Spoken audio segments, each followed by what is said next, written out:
So I did a wash and go. But as you guys know, when you do a wash and go, you get massive shrinkage. So in today's video, I'm going to show you how I take this totally shrinking hair from this to this.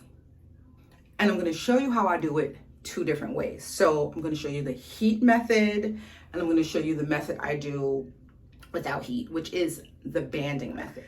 So I'm going to take this side, and I'm going to use this side as a demonstration for the banding method. I'm going to take this side and use this side as a demonstration for me using my hair dryer. Starters, I'm going to use my Henna Naturals Extra Strength Hair Strengthening Oil, and I'm going to use it on both sides, but really more concentrated on breaking up this gel cast. So I have a slight gel cast in my hair. It's not very strong because while I did use Eco Styler level 10 olive oil gel,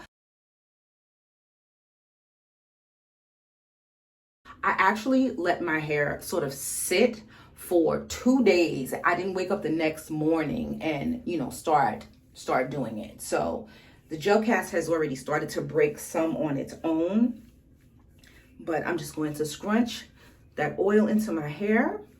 And on this side, I'm going to start with, I said I was doing this side on the banding method. I'm going to split this into two sections. I could likely do one big ponytail, but based on your density, I'm just going to demonstrate it as if I had more density. I don't have a lot of density. I have moderate density. All I'm going to do, because I'm trying to get most of my stretch at the root, I'm going to make this ponytail a little bit tight. Not too tight, obviously, as to break the hair, but I'm going to make it pretty snug. I'll take another band. If you have a band that's a little bit more stretched, you're just going to stretch it out a little bit more. You won't need as many bands. So then I'm going to leave about that much space.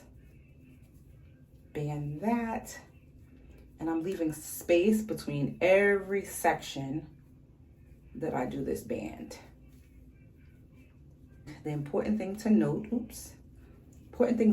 is that you want to not band to the end of your hair. You want to leave that part because you want to preserve the curl definition. I missed a little spot right here, but I'm actually going to leave it because it's already pretty stretched at the root, as you can tell, and I don't need to stretch it out too much more. So I'll leave that. Because this band was a little bit more stretched than the first one I used on this one, I just used it already starting tight and then working my way down. Okay, so that's it for this side. For this side, I'm going to now use my dryer.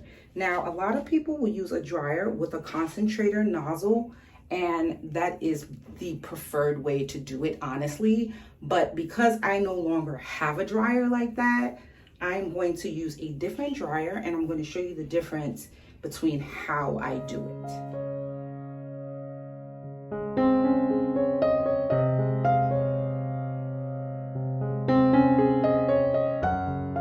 I'm going to be using this dryer, but the key is to stretch the hair with your hands, protect the ends, and I'm literally just going to blast the root with the brush, and I'm going to take it from the underside and then from the top.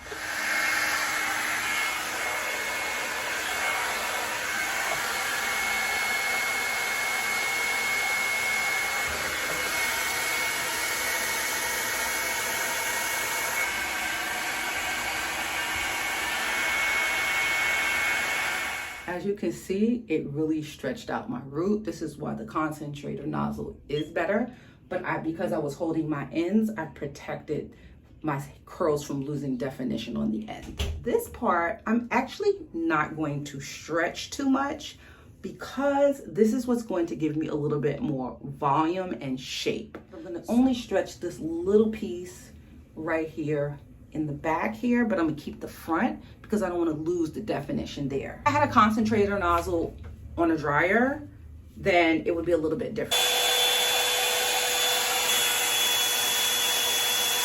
I put too much heat to my fine hair, it will stretch too much. Now the banded side, I have to leave it for a little bit because it needs time to stretch. It takes about an hour, but I'll be back to show you what it looks like. And this is my fine hair stretched.